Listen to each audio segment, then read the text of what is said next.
Hello everyone, welcome back to our YouTube channel medical and nurses सब। मेरा नाम है कीर्ति और आज हम बात करने वाले हैं यहाँ पर मॉक टेस्ट 6th की। ऑलरेडी 5 टेस्ट हैं अपलोड हो चुके हैं 50-50 MCQs के। तो इस टेस्ट में हम मोस्टली मिडवाइफरी एंड गायनेकोलॉजी के क्वेश्चन हैं जो सॉल्व करने वाले हैं। जिनका भी अपकमिंग टाइम में NBS 8 मार्च को है, CHO उड़ीसा 5 मार्च को होने वाला है paper, DMER AIIMS Patna, NHM MPCHO। तो ये सभी एग्ज़ाम्स के लिए क्वेश्चन हेल्पफुल रहेंगे। तो वीडियो में एंड तक जरूर बने रहें। जो भी लोग नए हैं प्लीज़ चैनल को सब्सक्राइब करके बेल आइकन बटन को प्रेस करके रखें, जिससे अपकमिंग टाइम में कोई भी नोटिफिकेशन अपडेट हो आपको नोटिफिकेशन मिले। बेल आइकन बटन प्रेस करके रखेंगे और आपका स्पेशली वैकेंसी को लेकर कोई भी नोटिफिकेशन मिस ना हो पाए। तो यहाँ पर जितने भी MCQs हैं आपके 50 के साथ साथ यहाँ पर विथ रेशनल के 100 MCQs तक आपके कवर हो जाते हैं। और डेली कोशिश की जा रही है कि आपको 2 क्लासेस है जो दी जाए। तो एक क्लास तो आपके लिए है जो नर्सिंग की तो रहती ही है, साथ में वीक में 3 या 4 दिन आपको GK और करंट अफेयर साथ में कंप्यूटर भी ऐड किया जा रहा है, जिससे आपके जो भी एग्ज़ाम्स होते हैं उनमें आपको बहुत ही ज़्यादा हेल्प मिल पाए। लास्ट सीरीज़ में मैंने आपको एक क्वेश्चन दिया था, वो भी यहाँ पर आपको बताया जाएगा। एंड मोस्ट इम्पॉर्टेंट थिंग, हमारी ऑफिशियल ऐप है जो लॉन्च हो गई है प्ले स्टोर में, आपको मेडिकल एंड नर्सेस सब के नाम से मिल जाएगी और लिंक डिस्क्रिप्शन बॉक्स में दे देंगे, जहाँ से आप इजीली ऐप को डाउनलोड कर सकते हैं। वहाँ पर आपके सभी एग्जाम्स के previous year papers, PDFs, mock test series सब चीज़ें हैं जो वहाँ पर अवेलेबल हैं। तो यहाँ पर लास्ट क्लास में मैंने आपको क्वेश्चन दिया था, क्वेश्चन था routine blood pressure measurement start from the age of. तो जैसे एडल्ट्स में ब्लड प्रेशर मेजर किया जाता है, कोई भी चेकअप के लिए जाते हैं, वैसे ही बच्चों में कब से स्टार्ट किया जाता है। तो आंसर है यहाँ पर 3 ईयर्स। और सभी ने, जिन भी लोगों ने आंसर दिया है तो करेक्ट आंसर दिया है। 3 साल की एज से बच्चों में एज एडल्ट जैसे ही ब्लड प्रेशर चेक किया जाता है। आज का क्वेश्चन नंबर फर्स्ट है blue black discolouration of the buttocks back and sacral region of newborn.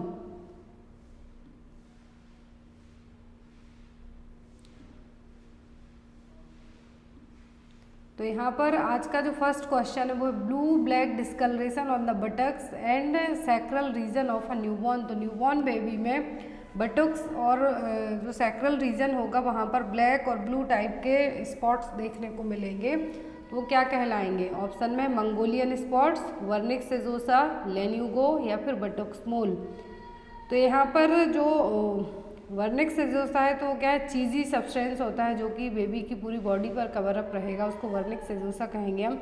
लेन्यूगो जो स्मॉल हेयर होते हैं न्यूबॉर्न बेबीज़ की बॉडी पर, जिसको हम छोटे छोटे रोम भी कह सकते हैं, तो वो है यहाँ पर।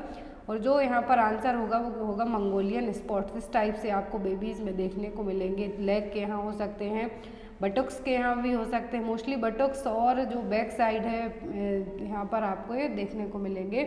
बट यदि आपको इस तरीके से इमेज दे दी जाए, पूछा जाए तो ये क्या है, तो ये मंगोलियन स्पॉट्स। वर्निक सेजोसा है जो चीज़ी सब्सटेंस होगा, ये भी एग्जाम में आपको आ सकता है। लेन्यूगो बेबी की पूरी बॉडी पर फाइन हेयर रहेंगे, बहुत ही बारीक वो हैं। तो यहाँ पर आई होप आपको क्वेश्चन क्लियर हो गया हो।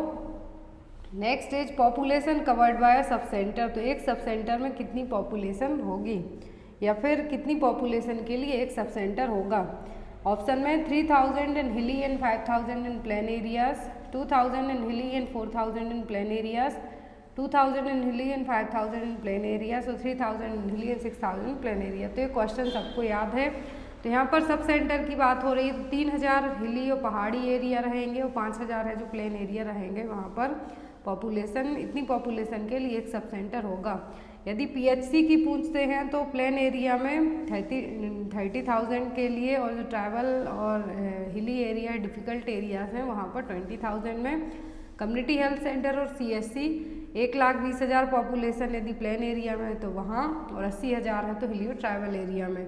अब यदि आपको एग्जाम में क्वेश्चन आता है कि एक PSC में कितने सब सेंटर कवर होंगे, तो 6 सब सेंटर कवर होंगे कितने में? एक PSC में। तो यदि एक CHC में कितने प्राइमरी हेल्थ सेंटर कवर होंगे, तो 4 सब PHC है जो कवर होंगे। यहाँ पर आप पॉपुलेशन नॉर्म्स के अकॉर्डिंग कैलकुलेट कर सकते हैं, जिससे आपको ये चीज़ ईजी रहेगी। Next is open vial policy is applicable to all except. तो ओपन वायल पॉलिसी है जो सभी वैक्सीन के लिए एक्सेप्टेबल है, बट किसी एक को छोड़कर। ऑप्शन में है डीपीटी, टीटी, बीसीजी या फिर पेंटावेलेंट वैक्सीन। तो ओपन वैल पॉलिसी है जो सभी वैक्सीन्स के लिए क्या है, एप्लीकेबल है, बट किसी एक को छोड़कर। तो जो ओपन वैल पॉलिसी है वो बीसीजी के लिए एप्लीकेबल है, बीसीजी के लिए एप्लीकेबल नहीं है, बाकी डीपीटी, टीटी, पेंटावेलेंट के लिए एप्लीकेबल है। देखिए यहाँ पर ओपन वैल पॉलिसी है जो कि 2013 में इंट्रोड्यूस की गई थी वैक्सीन की वेस्टेज को रोकने के लिए। आपको याद रखना है कि ओपन वैल पॉलिसी क्यों लाई गई थी, वैक्सीन की वेस्टेज को रोकने के लिए, to reducing the both vaccine wastage as well as government health care cost for immunisation.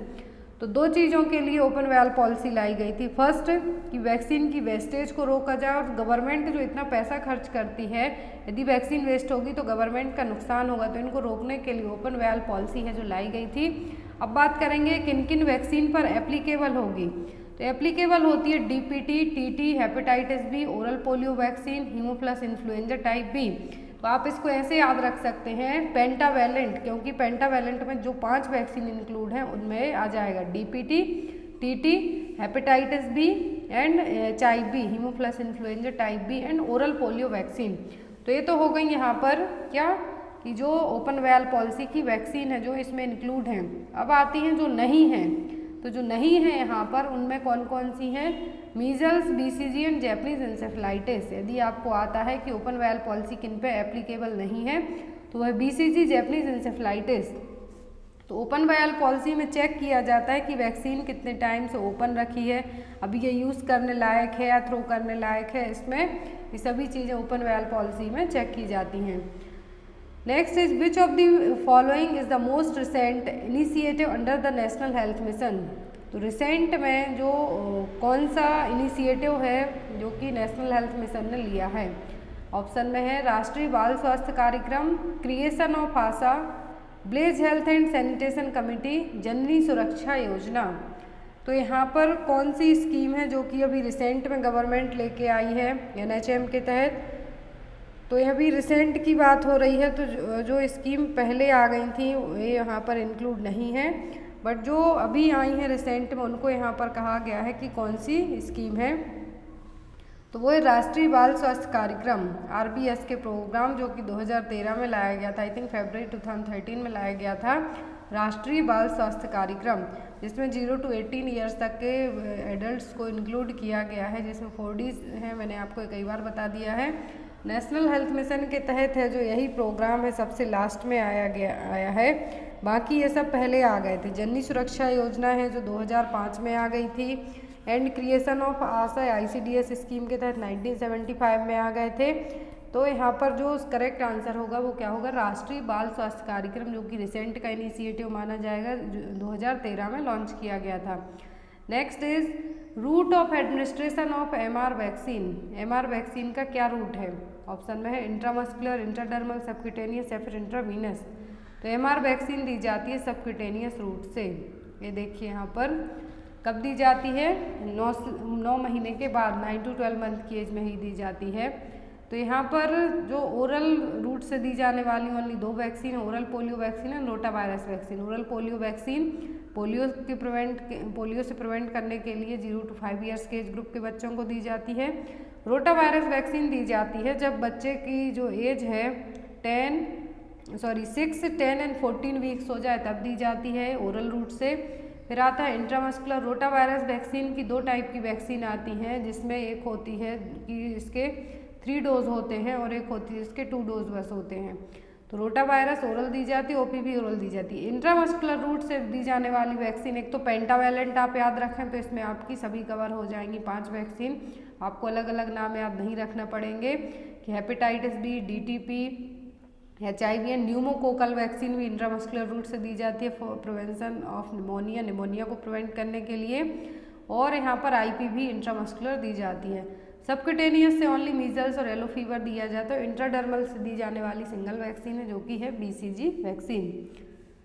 Next is eligible couples belongs to the age group of. तो जो एलिजिबल कपल है, मतलब यहाँ पर हम कह सकते हैं फर्टाइल कपल। एलिजिबल कपल का मतलब है यहाँ पर फर्टाइल कपल है, किस एज ग्रुप तक के लोग माने जाएंगे। ऑप्शन में 15 to 35 years, 15 to 32 years, 25 to 45 years या फिर 15 to 44 ईयर्स। तो जो एलिजिबल कपल किस एज ग्रुप के माने जाएंगे, जो कि 15 से 44 साल तक की एज ग्रुप के हो। फर्टाइल कपल कह सकते हैं हम इनको, या फिर इस एज को हम चाइल्ड बियरिंग एज कह सकते हैं, क्योंकि 13 गर्ल्स में जनरली 11 to 12 ईयर के बाद प्यूबर्टी स्टार्ट हो जाती है, और जो मेनोपॉज आता है वो 45 के बाद स्टॉप हो जाता है। मेनोपॉज में क्या होगा कि सेसेशन ऑफ मेंस्ट्रुएशन, जो मेंसेस आते हैं, पीरियड्स आते हैं, वो स्टॉप हो जाएंगे। तो ये जो एज ग्रुप है ये क्या माना जाएगा, फर्टाइल कपल या फिर एलिजिबल एज ग्रुप या फिर चाइल्ड। यहाँ पर name the vector that transmit the disease malaria. Malaria को ट्रांसमिट करने वाला वेक्टर कौन सा है, female Anopheles, male Anopheles, Aedes या फिर फीमेल क्यूलेक्स। तो मलेरिया को ट्रांसमिट करने वाला एजेंट है वो क्या है, वो है फीमेल एनाफ्लीज मॉस्क्यूटो। मलेरिया क्या है, एक प्रोटोजोअल, जो कि यहाँ पर आपको याद रखना है, एग्जाम में आता है आपके लिए कि मलेरिया एक प्रोटोजोअल डिसीज़ है, वायरल है या फिर क्या है, तो एक प्रोटोजोअल डिसीज़ मानी जाएगी, जो कि फीमेल एनाफ्लीज मॉस्क्यूटो के थ्रू होगी। नेक्स्ट इज, और इंडिया में सबसे ज़्यादा मलेरिया कौन सा होता है, तो वो है falciparum. Next is colour of meconium. तो मेकोनियम यहाँ पर क्या है, बेबी का फर्स्ट पासिंग स्टूल है, बेबी डिलीवर होने के बाद जो फर्स्ट पासिंग स्टूल है वो पूछा है। तो मेकोनियम का कलर कैसा होता है, dam blue, dark green, dark yellow या फिर लाइट येलो। मेकोनियम बेबी का जो फर्स्ट पासिंग स्टूल है डार्क ग्रीन या फिर ब्लैक टाइप का होता है, एक्चुअल में डार्क ग्रीन ही रहेगा, कभी कभी ब्लैक टाइप से भी देखने को मिलेगा। तो यहाँ पर आपका आंसर क्या होगा, डार्क ग्रीन। और बेबी का फर्स्ट पासिंग स्टूल है, इसको हम क्या कहेंगे, meconium. Next is pigmentation of face during the pregnancy. Pregnancy के टाइम पर पूरे फेस पर पिगमेंटेशन देखने को मिलेंगे, तो उनको क्या कहा जाएगा, melanin, linea alba, linea nigra या फिर कोलाज्मा। तो जो पिगमेंटेशन रहेंगे फेस पर प्रेगनेंसी के टाइम पर जनरली चीक्स, नोज, फोरहेड और चिन पर होंगे। इसको हम बटरफ्लाई पैचेस भी कह सकते हैं, प्रेगनेंसी फेस मास्क भी कह सकते हैं। तो क्या है, कोलाज्मा। ये देखिए यहाँ पर कोलाज्मा इनको जब कहा जाता है जब प्रेगनेंसी में होते हैं, बट इनके लिए एक टर्म और है, वो है मेलाज्मा। तो यहाँ पर यदि आपको सेपरेट तरीके से पूछते हैं कि प्रेगनेंसी में नहीं है, तब हम उसको मेलाज्मा कह सकते हैं, बट ये प्रेगनेंसी में होते हैं तो हम इनको कोलाज्मा ही कहेंगे, क्योंकि ये प्रेगनेंसी में जनरली सभी किसी को होते हैं, किसी को नहीं होते, हॉर्मोन्स के कारण होंगे। तो ये फोरहेड पर होंगे, आपको नोज़ पर होंगे, चीक्स पर होंगे, चिन पर होने के चांसेस सबसे ज़्यादा। जनरली फोरहेड और चीक्स पर होते हैं, बट नोज़ और चिन पर भी मोस्टली वुमेन्स को होते हैं। इसको हम प्रेगनेंसी फेस मास्क कह सकते हैं, कोलाज्मा कह सकते हैं या फिर पिगमेंटेशन कह सकते हैं during the pregnancy. Next is concentration of urine is controlled by. Urine की कंसंट्रेशन कौन सा हार्मोन कंट्रोल करेगा, MSH, ADH, ऑक्सीटोसिन या फिर ACTH। तो ये सबको पता है, यूरिन का जो कॉन्सेंट्रेशन है कौन कंट्रोल करता है, ADH हार्मोन या फिर vasopressin hormone, anti diuretic hormone और vasopressin hormone. Next is which of the following type of anaemia is associated with chronic kidney disease. इनमें से कौन सा एनीमिया है जो कि क्रोनिक किडनी डिसीज को क्रिएट कर सकता है। ऑप्शन में microcytic anaemia, normocytic, normochromic anaemia, pernicious anaemia या फिर। तो यहाँ पर जो चारों ऑप्शन है इनमें से आपको बताना है कि जो नॉर्मोसाइटिक, नॉर्मोक्रोमिक एनीमिया है ये क्या है। तो यहाँ पर जो इस टाइप के एनीमिया है जनरली जब RBC होगी तो इनमें सेम साइज की बनेगी। जो नॉर्मोक्रोमिक और नॉर्मोसाइटिक का मतलब है यहाँ पर कि RBC का जो कलर और साइज है दोनों सेम होंगे। तो इसमें क्या होगा, एनीमिया में जनरली बहुत लॉन्ग टाइम तक ये चलती तो सभी हैं जो ट्रीटेबल हैं, बट यदि इसको अनट्रीटेड छोड़ते हैं तभी ये होगा। तो क्रोनिक किडनी डिसीज़ के लिए जो एनीमिया रिस्पॉन्सिबल होगा वो होगा normocytic, normochromic anaemia. Next is sixth disease is also known as. तो सिक्स्थ डिसीज किसको कहा जाता है। ऑप्शन में है rubella, rubeola, roseola infantum, erythema infectiosum. तो यहाँ पर सिक्स्थ डिसीज है जो क्या है, तो सिक्स्थ डिसीज किसके लिए कहा गया है, तो 6 डिसीज़ है यहाँ पर रूसेओला इन्फेंटम, क्या है रूसेओला इन्फेंटम, और 6 डिसीज़ जिसमें हाई फीवर, कोल्ड जैसे सिम्टम्स रहेंगे, समटाइम रेसेस भी रहेंगे। और इसका जो पॉजिटिव एजेंट है वो क्या है, ह्यूमन हर्पीज वायरस टाइप 6, क्या है ह्यूमन हर्पीज वायरस टाइप 6, जो कि जनरली इन्फेंट्स और टोडलर एज ग्रुप को ही अफेक्ट करेगा। इन्फेंट एडल्ट्स में इसके चांसेस बहुत ही रेयर होते हैं क्योंकि एडल्ट्स में इनकी इम्यूनिटी बन जाती है आफ्टर दैट। तो यहाँ पर 6 डिसीज़ कहा जाता है रूसेओला इन्फेंटम, जो कि इन्फेंट और टोडलर को मोस्टली अफेक्ट करेगा। कॉज क्या है इसका, पॉजिटिव एजेंट के herpes virus, human herpes virus type 6, यहाँ पर ह्यूमन हर्पीज वायरस टाइप 6 है जो कि इसका पॉजिटिव एजेंट है। Next is leading cause of maternal death in India. तो भारत में सबसे ज़्यादा डेथ किसके कारण होती है, एनीमिया से, हेमरेज से, सेप्सिस से या फिर ऑब्स्ट्रक्टेड लेबर से। तो भारत में सबसे ज़्यादा जो डेथ होती है वो होती है हेमरेज से, किससे, हेमरेज से। एंड देन आफ्टर है जो सेप्सिस से भी होती हैं, बट जो मोस्टली डेथ होती हैं वो हेमरेज से ही होती हैं। पोस्टपार्टम हेमरेज हो सकता है, एंटीपार्टम हेमरेज हो सकता है। Next is hyperemesis gravidarum is a. तो हाइपरेमेसिस ग्रेविडेरम हर एक एग्जाम में आता है आपको। ऑप्शन में burning micturition, severe type of diarrhoea, severe type of constipation या फिर severe type of vomiting and pregnancy. तो हाइपर एमेसिस, हाइपर का मतलब ज़्यादा, एमेसिस का मतलब वॉमिटिंग, और ग्रेविडा का मतलब क्या होता है, प्रेगनेंसी। तो प्रेगनेंसी में होने वाली वॉमिटिंग, उसको क्या कहेंगे हम, severe type of vomiting at the time of pregnancy. और क्यों होती है, क्योंकि प्रेगनेंसी में एक हार्मोन बनता है बॉडी में, HCG हार्मोन है, ओनली प्रेगनेंसी में ही बनेगा। HCG हार्मोन, रेनिन एंड जो एक और हार्मोन बनता है लैक्टेशन के लिए। तो ये क्या है, 3 हार्मोन ओनली प्रेगनेंसी में बनते हैं। बट जो हार्मोन यहाँ पर प्रेगनेंसी में वॉमिटिंग का रीज़न बनेगा वो क्या होगा, HCG हार्मोन का ज़्यादा प्रोडक्शन। और जनरली हाइपरेमेसिस ग्रेविडम प्रेगनेंसी के स्टार्टिंग फेज से लेके फर्स्ट ट्राइमेस्टर तक ही रहेंगी। दैट मीन्स से 3 मंथ और 4 मंथ में अपने आप ही ठीक हो जाती हैं। तो यहाँ पर हाइपरेमेसिस ग्रेविडेरम का मतलब क्या है, severe type of vomiting at the time of pregnancy. HCG hormone के ज़्यादा प्रोडक्शन के कारण ये सिचुएशन डेवलप होती है। Next is the blood vessels in the umbilical cord consist of. तो अम्बिलिकल कॉर्ड में कितनी ब्लड वेसल्स रहेंगी, 1 vein 1 arteries, 1 vein 2 vein, sorry 1 artery 2 vein, 2 arteries 2 vein या फिर 1 वेन एंड 2 आर्टरीज। तो अम्बिलिकल कॉर्ड जिसको हम फ्यूनिस नाम से भी जानते हैं, नॉर्मल लेंथ होती है 45 to 50 सेंटीमीटर। यहाँ पर जब अम्बिलिकल कॉर्ड को लेके क्वेश्चन है तो इसमें क्या रहेगी, 1 वेन और 2 आर्टरीज, क्या होगी, 1 वेन एंड 2 आर्टरीज। तो वेन है ऑक्सीजनेटेड ब्लड को कैरी करेगी बेबी के लिए, और जो आर्टरीज हैं वो डीऑक्सीजनेटेड ब्लड को कैरी करती हैं। बेबी से वो क्या करेंगी, बाहर प्लेसेंटा के थ्रू बाहर लेके आएंगी उस ब्लड को फिल्ट्रेशन के लिए, और जो वेन है ऑक्सीजन को लेके बेबी के पास जाएगी। तो यहाँ पर 2 वेन होंगी, सॉरी टोटल यदि पूछते हैं तो 3 होती हैं, 1 वेन 2 आर्टरीज। एंड यदि ओनली इस टाइप से पूछते हैं कितनी वेन कितनी आर्टरीज, तो 1 वेन और 2 आर्टरीज होंगे।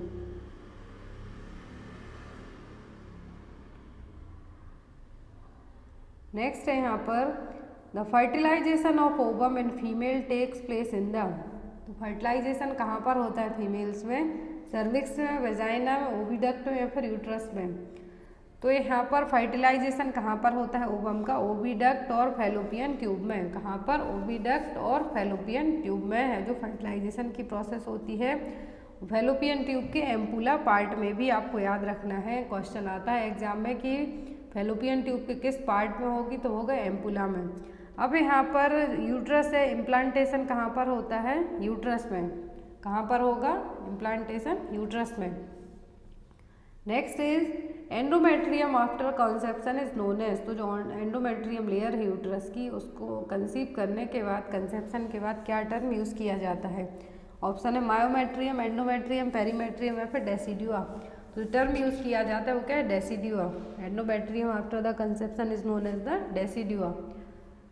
Next is ripeness of cervix is assessed bye.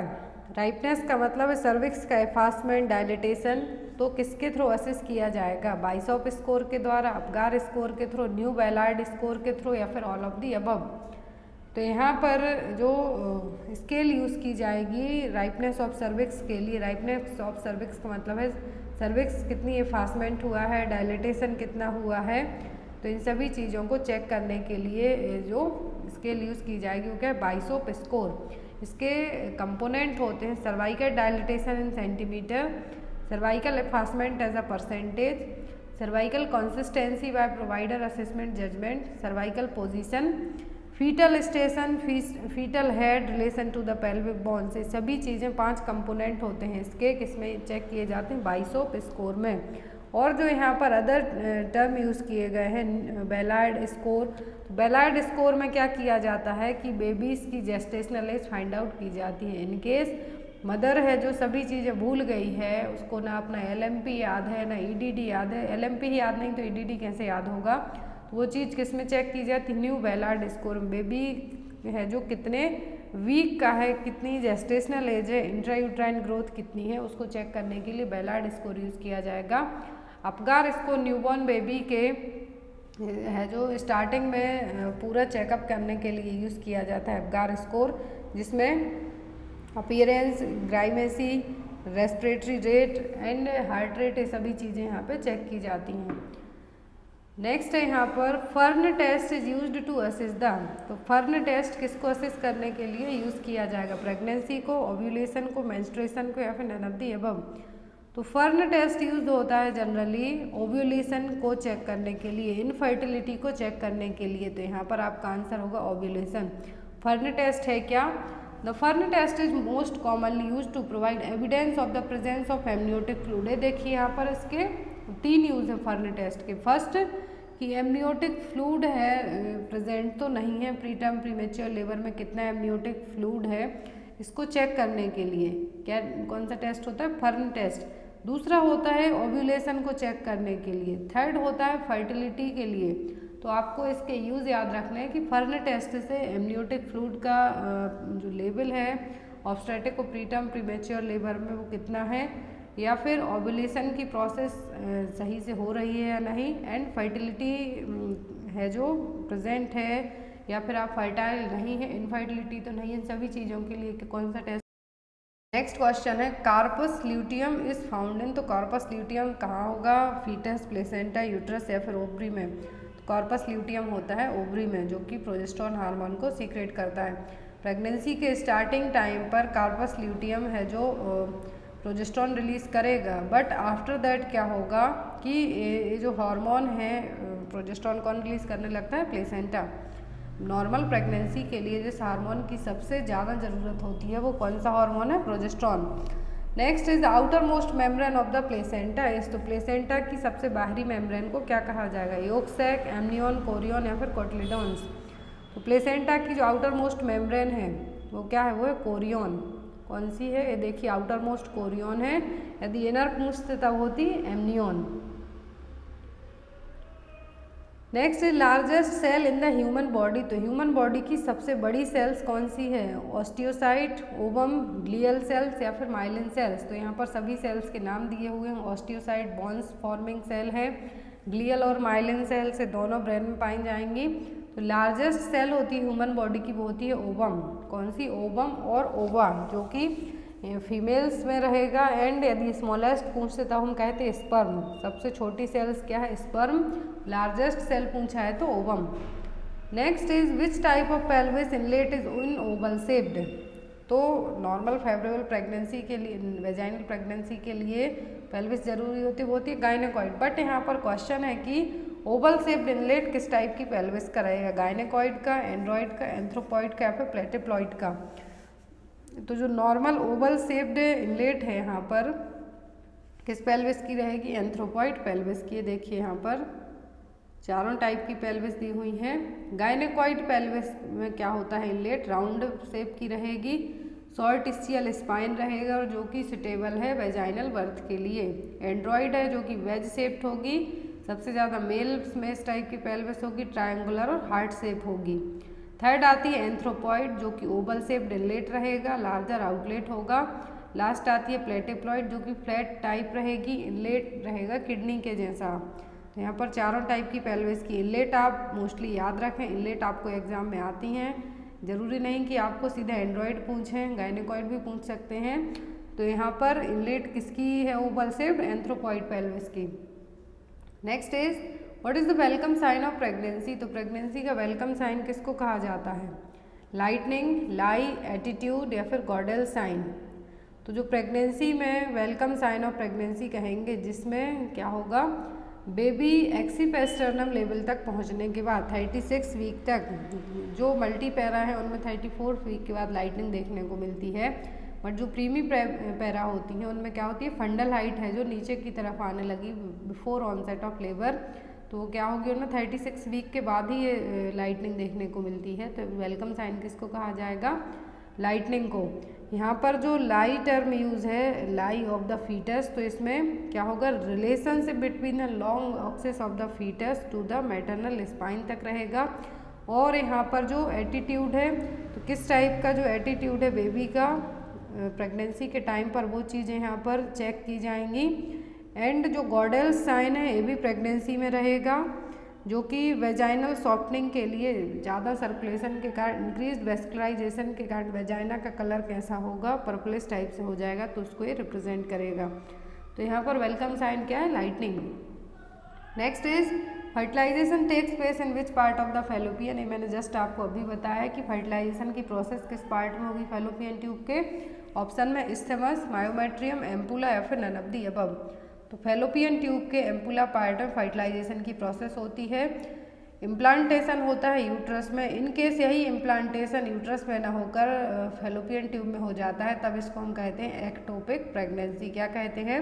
Normal pregnancy में आफ्टर द फर्टिलाइजेशन के बाद इम्प्लांटेशन यूट्रस में होता है, बट यदि यही इम्प्लांटेशन नहीं फर्टिलाइज होने के बाद फैलोपियन ट्यूब में हो जाए, ओवरी में हो जाए, तब हम इसको क्या कहते हैं? एक्टोपिक प्रेगनेंसी और ट्यूबल प्रेगनेंसी। और सबसे ज़्यादा जो एक्टोपिक प्रेगनेंसी के केस होते हैं उनमें फैलोपियन ट्यूब में ही इम्प्लांटेशन हो जाता है। Next is which hormone is the galactokinetic hormone? Galactokinetic hormone कौन सा है? ऑक्सीटोसिन, प्रोलैक्टिन, एंड्रोजन या फिर ऑल ऑफ दी अबव। तो गैलेक्टोकाइनिक हार्मोन है जिसको मिल्क इजेक्शन हार्मोन हम कहेंगे, तो क्या है? Oxytocin hormone. गैलेक्टोपोरेसिस कहेंगे तब प्रोलैक्टिन होगा, milk production hormone. Ejection, let down reflex पूछते हैं तो ऑक्सीटोसिन, प्रोडक्शन, मिल्क प्रोडक्शन या फिर गैलेक्टोपोरेसिस की प्रोसेस कहेंगे तब हम क्या कहेंगे? Prolactin hormone. Next is fetal heart rate more than 160 beats per minute indicates. तो यदि फीटल की हार्ट रेट 160 से भी ज़्यादा हो जाती है तब हम कौन सा टर्म यूज़ करेंगे? Fetal distress, jaundice, neonatal hypertension या फिर all of the above, sorry none of the above. तो फीटल डिस्ट्रेस में क्या होगा कि बेबी की हार्ट रेट कितनी हो जाएगी? 160 से भी ज़्यादा, जिसमें इनएडिक्वेट ऑक्सीजन की सप्लाई नहीं हो पाएगी, या तो प्रेगनेंसी में नहीं हो पाएगी या फिर लेबर के टाइम पर नहीं हो पाएगी, जिसको हम क्या कहते हैं? नॉन रिएस्योरिंग फीटल स्टेटस, जो कि प्रेगनेंसी और लेबर के टाइम पर यदि बेबी को प्रॉपर ऑक्सीजन की सप्लाई नहीं हो पाई तब फीटल हार्ट रेट कितनी तक हो जाती है? 160 से भी ज़्यादा तक है जो जा सकती है। इसको हम क्या टर्म यूज़ करेंगे? Fetal distress. Next is the emergency drugs placed in the emergency tray for eclampsia patient is. तो लेबर रूम में ट्रे रखी जाती है तो उसमें एक इमरजेंसी ड्रग भी रखी जाती है इमरजेंसी ट्रे में एक्लेम्सिया के पेशेंट के लिए। तो वो कौन सी है? नाइट्रोग्लिसरीन, मैग्नीशियम सल्फेट, कैल्शियम ग्लूकानेट या फिर ऑल ऑफ दी अबव। तो जो मेडिसिन रखी जाती है इमरजेंसी ट्रे में वो होती है मैग्नीशियम सल्फेट MgSO4, ताकि हम सीजर्स को है जो प्रिवेंट कर सकें। किसके लिए? सीजर्स को प्रिवेंट करने के लिए, ट्रीट करने के लिए। एक्लेम्सिया के मरीज़ में है जो सीजर्स आने के चांसेस ज़्यादा होते हैं, तो उनको ट्रीट करने के लिए MgSO4 और मैग्नीशियम सल्फेट है जो रखी जाती है, एक इमरजेंसी ड्रग है। Next is temperature of the labour room should be. Labour room का टेम्परेचर कितना होना चाहिए? 25 to 28 degree Celsius, 22 to 30 degree Celsius, 21 to 22 degree Celsius या फिर 20 to 30 डिग्री सेल्सियस। तो लेबर रूम का टेम्परेचर होना चाहिए 25 से 28 डिग्री सेल्सियस तक। ये क्वेश्चन एग्जाम में आता है, हर एक CHO एग्जाम में क्वेश्चन आता है। Next is plotting of FSH, cervical dilatation, blood pressure and pulse are the essential components of. तो यहाँ पर कहा है कि fetal heart sound, cervical dilatation, blood pressure और पल्स के लिए प्रॉपर मेज़र किया जाता है और एक कंपोनेंट है, तो ये किसके कंपोनेंट हैं? यहाँ पर ऑप्शन है NBR, कॉम्ब टेस्ट, पार्टोग्राफ या फिर ECG। तो ये सभी किसके लिए हैं? तो जो भी यहाँ पर कंपोनेंट बताए हैं कि fetal heart sound, cervical dilatation, blood pressure, pulse, सब किसके कंपोनेंट हैं? पार्टोग्राफ के। किसके हैं? पार्टोग्राफ के। Next is episiotomy is carried out during the contraction. तो एपिजियोटोमी कब की जाती है? Just before the crowning, just after the crowning, none of the above या फिर बोथ ऑफ दी अबव। तो एपिजियोटोमी की जाती है, एपिजियोटोमी और पेरिनियोटोमी की जाती है कब? जब बेबी का हेड क्या हो रहा है? बाहर की तरफ आ रहा हो, वेजाइना के स्पेस कम हो, तो उस स्पेस को बढ़ाने के लिए एनस और वेजाइना के बीच में कट लगाया जाता है। वहाँ पर उसको हम क्या टर्म यूज़ करते हैं? एपिजियोटोमी। तो जो कब करेंगे हम? क्राउनिंग के पहले ही, just before the crowning. After the crowning जरूरत ही नहीं पड़ेगी यदि बेबी प्रॉपरली बाहर, हेड बाहर आ जाता है तो यहाँ पर एपिजियोटोमी कब की जाएगी? Just before the crowning. Stage पूछते हैं तो सेकेंड स्टेज ऑफ लेबर में।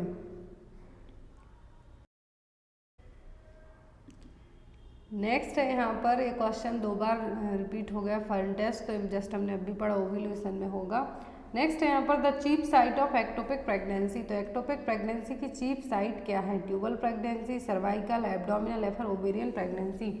तो एक्टोपिक प्रेगनेंसी का मतलब होगा कि जब इम्प्लांटेशन, फर्टिलाइजेशन एम्पुला में, फैलोपियन ट्यूब के एम्पुला पार्ट में फर्टिलाइजेशन होने के बाद जो कॉन्सेप्ट से मटेरियल है वो क्या होगा? यूट्रस में इम्प्लांट होगा। बट यदि वहाँ इम्प्लांट ना होके वहीं फैलोपियन ट्यूब में ही इसका इम्प्लांटेशन हो जाए, तब इसको हम कहते हैं एक्टोपिक प्रेगनेंसी और ट्यूबल प्रेगनेंसी। तो फैलोपियन ट्यूब में इसका इम्प्लांटेशन होने के कारण इसको जो चीफ साइट माना गया है वो क्या है? Tubal pregnancy. सबसे ज़्यादा एक्टोपिक प्रेगनेंसी कहाँ पर है जो इम्प्लांट होती है? ट्यूब में, फैलोपियन ट्यूब में। इसीलिए जो टर्म यूज़ किया गया है वो क्या है? Tubal pregnancy.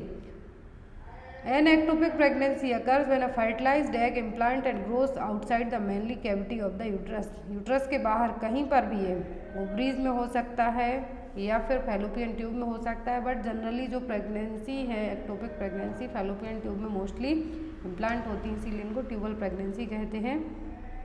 Next is the commonest presentation of fetus of the onset of labour is. तो लेबर के टाइम पर फीटस के लिए जो कॉमनेस्ट प्रेजेंटेशन है वो कौन सा है? पोडेलिक, वर्टेक्स, शोल्डर या फिर फेस प्रेजेंटेशन। जो कॉमन प्रेजेंटेशन होता है वो होता है वर्टेक्स प्रेजेंटेशन, जिसमें बेबी का हेड है जो कहाँ रहेगा? डाउन साइड रहेगा। तो यहाँ पर इसको क्या माना जाता है? वर्टेक्स प्रेजेंटेशन और नॉर्मल और commonest presentation. Next is the white lines formed in the lower part of the abdomen during pregnancy is called. तो प्रेगनेंसी में एक वाइट लाइन रहेगी एब्डोमेन के ऊपर, तो इसको क्या कहेंगे? लाइना निग्रा, हिस्टीरिया ग्रेविडेरम, कोलाज्मा या फिर नन ऑफ दी अबव। तो ये देखिए यहाँ पर प्रेगनेंसी में इस तरीके से एक पूरी प्रेगनेंसी भर इसकी फेस्टर्नम से प्यूबिक सिम्फाइसिस तक डाउन तक है जो एक लाइन रहेगी, वाइट टाइप से रहेगी कि अलग दिखेगी, अलग से शो होगी, प्रेगनेंसी में ही ये रहेगी। तो इसको क्या कहते हैं हम? इसके लिए जो एक सिंगल वाइट लाइन कहेंगे तब हम इसको कहेंगे लाइना निग्रा। बट यदि यहाँ पर पूरे में कहेंगे तब क्या कहलाएंगे? हिस्टीरिया ग्रेविडेरम, जिसको हम स्ट्रेच मार्क भी कह सकते हैं, जो कि साइनिंग टाइप से रहेंगे। नेक्स्ट है यहाँ पर maternal mortality rate is expressed in terms of. तो मैटरनल मॉर्टेलिटी रेट है किस टर्म में? अब न्यूमरेटर हम इसको कह सकते हैं, क्या होगा? पर 1000, पर 10,000, पर 1 लाख या फिर पर 10। तो जो मैटरनल मॉर्टेलिटी रेट है हम एक्सप्रेस करते हैं 1 लाख में, per 1 lakh. Maternal mortality ratio is the number of women who die during and child birth per 1 lakh live birth. कितने? 1 लाख न्यूमरेटर यहाँ पर यूज़ किया जाता है कि 1 लाख डिलीवरी के टाइम पर कितनी वुमेन की डेथ हुई है। Next is NRHM will last till which year. तो नेशनल रूरल हेल्थ मिशन कब तक के लिए बनाया गया था? 2010, 2012, 2017 या फिर 2015। NRHM बनाया गया था 2012 तक के लिए। लॉन्च यदि पूछते तो अप्रैल 2005 में, बट जो जिस लास्ट टाइम पर जो योजना रही 11th पंचवर्षीय योजना थी, 11वें नंबर का जो 5 ईयर प्लान था, उस टाइम पे इसको लॉन्च किया गया था 12 अप्रैल 2005 को। तो ये 5 से लेके इसको 2012 तक के लिए बनाया गया था, तो जिसमें एक्सेसिबल, अफोर्डेबल क्वालिटी प्रोवाइड करवाई जानी थी रूरल पॉपुलेशन को, स्पेशली वल्नरेबल ग्रुप के लिए। Next is common complication of intra uterine device insertion. तो आईयूडी इंसर्ट करने के कॉमन कॉम्प्लिकेशन कौन से हैं? तो ऑप्शन में ब्लीडिंग, परफोरेशन, एक्टोपिक प्रेगनेंसी और पेन। यदि फर्स्ट पूछते हैं तो ब्लीडिंग, सेकंड पूछते हैं तो pen.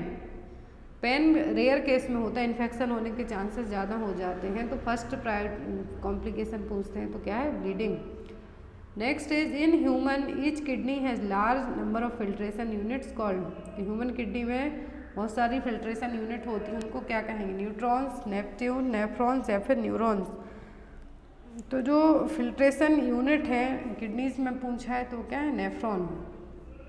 Next and most important question, mission परिवार विकास लॉन्च। तो मिशन परिवार विकास कब लाया गया था? ये क्वेश्चन सीएचओ के एग्जाम में आने के चांसेस बहुत ज़्यादा होते हैं इस टाइप के क्वेश्चंस के। मिशन परिवार विकास कब लॉन्च हुआ था? 11 जुलाई 2018, 11 जुलाई 2017, 11 फरवरी 2019 या फिर 10 जुलाई 2018 को।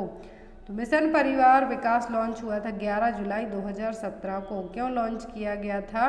ताकि फैमिली प्लानिंग सर्विसेज के लिए प्रॉपर तरीके से, जिसमें high quality family planning services रहेंगी, रिलायबल सोर्स रहेंगे और प्रॉपर तरीके से हम अवेयरनेस है जो फैला पाएंगे। तो union minister for health and family welfare के थ्रू इसको लॉन्च किया गया था वर्ल्ड पॉपुलेशन डे के दिन। तो हम हर साल वर्ल्ड पॉपुलेशन डे कब मनाते हैं? 11 जुलाई को। 11 जुलाई के दिन ही इसके लिए लॉन्च किया गया था। याद रखना है कि वर्ल्ड पॉपुलेशन डे कब मनाते हैं? 11 जुलाई को। और इसी दिन 11 जुलाई 2017 को मिशन परिवार विकास लॉन्च किया गया था। तो स्टार्टिंग में इसके तहत 145 डिस्ट्रिक्ट हैं जो रखे गए थे, 7 स्टेट्स थे जिसमें असम, झारखंड, छत्तीसगढ़, मध्य प्रदेश, राजस्थान, बिहार और यूपी। तो इस पर टोटल फर्टिलिटी रेट पर इसमें क्या किया गया था? फोकस किया गया था और ये भी कहा गया था कि जो टोटल फर्टिलिटी रेट है हमें उसको 2025 तक 2.1 तक लेके आना है। नेक्स्ट है IMNCI। तो IMNCI को यहाँ पर मैंने ऑप्शन नहीं दिए हैं, डायरेक्ट आंसर बताया है। तो integrated management neonatal childhood illness full form हो गया इसका। अब दो चीज़ें यहाँ पर आती हैं कि IMCI पहले था integrated management childhood illness, neonatal add किया गया था 2013 में। यदि IMCI पूछते हैं तो 1995 में WHO और यूनिसेफ ने मिलकर इसको लॉन्च किया था। बट यदि यहाँ पर IMNCI पूछते हैं 2013 में, क्योंकि न्यूनेटल इलनेस इसमें 2013 में ऐड की गई थी। फिर इसके तहत 3 कलर कोड याद रखना है, pink, yellow and green. Pink में रेफरल सर्विसेज की तुरंत ज़रूरत पड़ेगी, येलो में OPD में ट्रीट हो सकते हैं और ग्रीन कलर में होम मैनेजमेंट में ही ट्रीट हो जाएंगे बच्चे। नेक्स्ट है यहाँ पर which one of the following virus cause post transfusion hepatitis. तो कौन सा वायरस है जो पोस्ट ट्रांसफ्यूजन हेपेटाइटिस का कारण बनेगा? हेपेटाइटिस A, B, C या फिर D। तो hepatitis A and D faeco oral route के थ्रू ट्रांसमिट होते हैं। Hepatitis B needle prick injury से भी हो सकता है, मदर टू बेबी में भी वर्टिकल ट्रांसमिशन से भी हो सकता है। बट जो हेपेटाइटिस C है इसको ट्रांसफ्यूजनल हेपेटाइटिस कहा जाता है, क्योंकि ब्लड ट्रांसफ्यूजन के टाइम पर इसके ज़्यादा चांसेस रहेंगे ट्रांसफ्यूज होने के। तो यहाँ पर आपका आंसर क्या होगा? Hepatitis C। Next is hospital acquired infection is usually. तो हॉस्पिटल एक्वायर्ड इन्फेक्शन के लिए क्या कहा जाएगा? वाटरबॉर्न, इन्फेक्शियस, कंटेजियस या फिर नोजोकोमियल। तो हॉस्पिटल एक्वायर्ड इन्फेक्शन कहलाता है nosocomial infection. Next is the safe strategy has been developed for control of. तो सेफ स्ट्रेटेजी किसके लिए डेवलप की गई थी? कैटरैक्ट के लिए, ग्लूकोमा के लिए, ट्रोकोमा के लिए या फिर ब्लाइंडनेस के लिए। तो सेफ स्ट्रेटेजी लाई गई थी किसके लिए? ट्रोकोमा को प्रिवेंट करने के लिए। WHO ने लॉन्च किया था इसको। तो इसका मतलब था सर्जरी फॉर ट्राइचियासिस, इंटर्नड आईलेसिस, उनको ट्रीट करने के लिए, antibiotics, facial cleanliness and environmental improvement. तो ये यहाँ पर सेफ स्ट्रेटेजी किसके लिए लाई गई थी? ट्रेकोमा के लिए। Next is what is the effect of the cyclosporine in a patient undergone renal transplantation. यदि कोई पर्सन रीनल ट्रांसप्लांटेशन के लिए जाता है तो साइक्लोस्पोरिन का क्या इफेक्ट होगा? एक एंटी इन्फ्लामेटरी है, इम्यूनोसप्रेजेंट है, एंटीबैक्टीरियल है या फिर डाययूरेटिक्स है। तो जो यहाँ पर बात की जा रही है साइक्लोस्पोरिन की, तो साइक्लोस्पोरिन है जो क्या क्रिएट करेगी? तो इसका जो मेन काम होगा वो क्या होगा? तो साइक्लोस्पोरिन क्या है? एक कैल्सिनियर इनहिबिटर या फिर हम कह सकते हैं, या फिर इम्यूनो सप्रेसेंट मेडिकेशन कह सकते हैं, जो कि rheumatoid arthritis, psoriasis, Crohn's disease और नेफ्रोटिक सिंड्रोम में ऑर्गन ट्रांसप्लांट के टाइम पर जो रिजेक्शन ना करे। यदि किडनी में रीनल ट्रांसप्लांटेशन आप करवा रहे हैं तो उस टाइम पर क्या होगा, रिजेक्शन होने के चांसेस ज़्यादा होते हैं। तो उस रिजेक्शन को प्रिवेंट करने के लिए जो इम्यूनो सप्रेसेंट दिया जाएगा वो होगा साइक्लोस्पोरिन। तो यहाँ पर आपका आंसर क्या होगा, इम्यूनो सप्रेसेंट। साइक्लोस्पोरिन क्या काम करेगा, रीनल ट्रांसप्लांटेशन के टाइम पर ऑर्गन रिजेक्शन से प्रिवेंट करने का काम करेगा, जो कि एक इम्यूनो सप्रेसेंट ड्रग है। तो इसीलिए दी जाएगी इम्यूनो सप्रेसेंट के तौर पर। इस मेडिसिन को इम्यूनिटी सप्रेस करने के लिए दी जाएगी ताकि ऑर्गन रिजेक्ट ना हो पाए। Next is normal GFR rate is, तो ग्लोमेरुलर फिल्ट्रेशन रेट कितनी होगी, 100 ml per minute, 120 ml per minute, 125 litre per minute, या फिर 150 per day. Normal glomerular filtration rate होती है वो होती है 125 ml per minute. Next is surgery done for myasthenia gravis, तो माइस्थेनिया ग्रेविस एग्जाम में क्वेश्चन आता है, तो माइस्थेनिया ग्रेविस के लिए कौन सी सर्जरी की जाएगी। ऑप्शन में थाइमेक्टोमी, थायराइडेक्टोमी, पैलिडेक्टोमी। तो माइस्थेनिया ग्रेविस में क्या होगा, जो मसल्स वीकनेस होगी, रैपिड फटीग होगी, अनकंट्रोल वॉलेंट्री मस्कुलर रिजिडिटी देखने को मिलेगी। तो यहाँ पर जो माइस्थेनिया ग्रेविस है जिसको ट्रीट करने के लिए जो सर्जरी की जाएगी वो क्या होगी, उसका नाम क्या है। यहाँ पर ये सर्जरी हर एक एग्जाम में आती है, या तो ये पूछा जाता है कि थाइमेक्टोमी है जो क्यों की जाती है, किसको ट्रीट करने के लिए की जाती है, तो ये की जाती है माइस्थेनिया ग्रेविस के लिए। इसमें जो थाइमस ग्लैंड है उसको क्या किया जाता है, रिमूव कर दिया जाता है। और जो थाइमेक्टोमी है और जो थाइमस ग्लैंड है एज के साथ साथ धीरे धीरे अपनी बॉडी में विलुप्त हो जाती है, ये भी आपको याद रखना है। Next is clay coloured stool is suggestive of the, तो क्ले कलर्ड स्टूल है किस में देखने को मिलेगा, टाइफॉइड में, कोलेरा में, ऑब्स्ट्रक्टेड जॉइंटिस में, या फिर मलेरिया में। तो टाइफॉइड में जो स्टूल का कलर होगा वो होगा पी सूप स्टूल, कोलेरा में होगा rice water stool, clay coloured stool देखने को मिलेगा जब बिलिरुबिन का लेवल ज़्यादा होगा तो वो होगा ऑब्स्ट्रक्टेड जॉइंटिस में। तो यहाँ पर आपका आंसर क्या होगा, सी ऑब्स्ट्रक्टेड जॉइंटिस। टाइफॉइड पूछते हैं तो पी सूप स्टूल, कोलेरा पूछते हैं तो rice water stool, obstructed jaundice है तो clay coloured stool. Next is the commonest cause of enuresis in children is, तो बच्चों में एन्यूरेसिस का जो मोस्ट कॉमन कॉज है वो क्या है। एन्यूरेसिस का मतलब होता है वेट वेटिंग, बिस्तर में ही सुसु कर लेना। तो ऑप्शन में UTI, spina bifida, psychologic stress, या फिर डायबिटिक मेलाइटिस। तो बच्चों में जनरली ये 5 to 6 ईयर्स तक ही होता है, देन आफ्टर अपने आप बच्चे हैं जो जनरली 3 साल के बाद नहीं करते, बट रेयर केस में बच्चे जो वेट वेटिंग करते हैं उनके लिए क्या होता है, साइकोलॉजिकल स्ट्रेस, या तो ज़्यादा थकावट के कारण होगा या फिर साइकोलॉजिकल स्ट्रेस के कारण हो सकता है। नेक्स्ट है यहाँ पर वाटर कंटेंट इन इन्फेंट, तो इन्फेंट की बॉडी में कितने परसेंट वाटर होगा, 60 to 70%, 75 to 80%, 80 to 90%, या फिर मोर देन 90%। तो एडल्ट में 60 to 7% माना जाता है और बच्चों में बात हो रही है तो 75 से 80% तक। Next is islets of Langerhans are concentrated in which portion of the pancreas, तो आइसलेट्स ऑफ लैंगरहैंस पेंक्रियास का ही पार्ट है, बट पेंक्रियास को टोटल 4 पार्ट्स में डिवाइड किया गया। तो ये किस पोर्शन में रहेंगे, हेड में, टेल में, अनसिनेटेड प्रोसेस में, या फिर बॉडी में। तो ये रहेंगे टेल पार्ट में। देखिए पेंक्रियास के पार्ट दिए हुए हैं 4 रीजन में divide, head, neck, body and tail. तो जो टेल पार्ट है यहाँ पर जो आइसलेट्स ऑफ लैंगरहैंस रहेंगे। नेक्स्ट इज एक क्वेश्चन आपके लिए, क्वेश्चन नंबर 51, इसीलिए मैंने इसको येलो कलर से अलग से मार्क किया हुआ है। Best diagnostic test for diabetes mellitus, तो DM को फाइंड आउट करने के लिए बेस्ट टेस्ट कौन सा होगा, post prandial urinary sugar, post prandial blood sugar, glucose tolerance test, fasting and post prandial blood sugar. इसका आंसर आप लोग कमेंट बॉक्स में देना। इन ऐप को डाउनलोड कीजिए, आपको उसमें प्रीवियस ईयर पेपर, हर एक एग्जाम के प्रीवियस ईयर पेपर अवेलेबल है। Thank you for watching.